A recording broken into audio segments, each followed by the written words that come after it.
wasn't long before workers started to disappear. Of course, precautions and training can only get you so far, so we had to think of a more permanent solution. Naturally, knows that solution. We had a theory that Banban was expressed with evil things. We never got to prove this theory right, as the collapse happened during the surgery.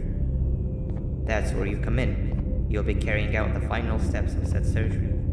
Juvanium-related procedures are very delicate, so I'm going to need you to pay very close attention to these instructions. The hard part is already done. All you need to do is mix the right concentrations and inject her with it about 6 times. The machine with the droplet symbols is where that's done. When it's time, the screen will light up with the symbol of the needed concentration. For simplicity, the concentrations have been represented by colors. Mix and achieve the right concentration, then collect it in the syringe and give it to Natalie.